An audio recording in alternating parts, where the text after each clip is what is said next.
อยแต่งแต่ฉันខ្ញុំគ្រាន់តែជាមនុស្សធម្មតា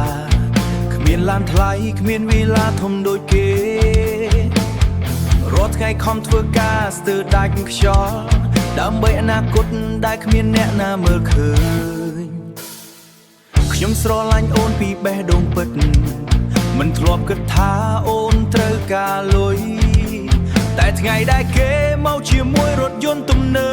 បអូនក៏ដើរចេញទុកខ្ញុំឲ្យយំម្នាក់ឯងខ្ញុំសួរខ្លួនឯ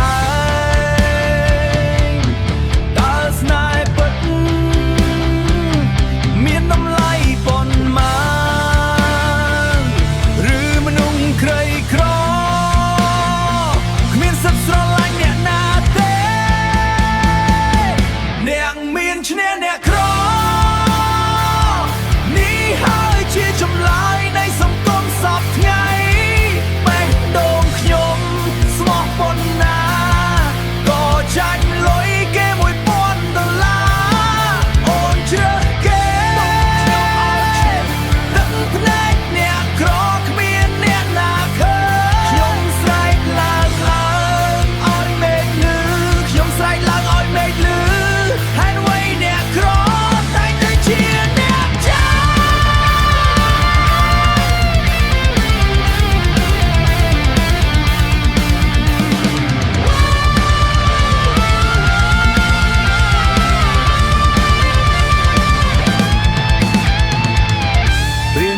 ប្រហែលពងសប្បាយ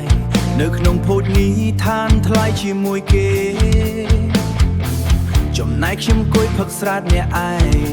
ស្ដាប់បទចាស់នឹករឿងកាលមុន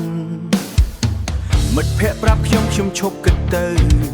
តែបេះដូងមួយនេះវាធ្វើមិនបានព្រោះគ្រប់ memory ដែលធ្លាប់មាននៅតែចាក់ខ្ញុំរាល់យប់រាល់ថ្ងៃបើមានថ្ងៃណាខ្ញុំคล้ายជាអ្នកមានអូននឹងត្រឡប់មកវិញទេឬស្នេហ៍មួយនេះគ្រាន់តែមួយតម្លៃតាមលុយប៉ុណ្ណោះអ្នកក្រក៏មានបេះដូងដែរតែគ្មានអ្នកណា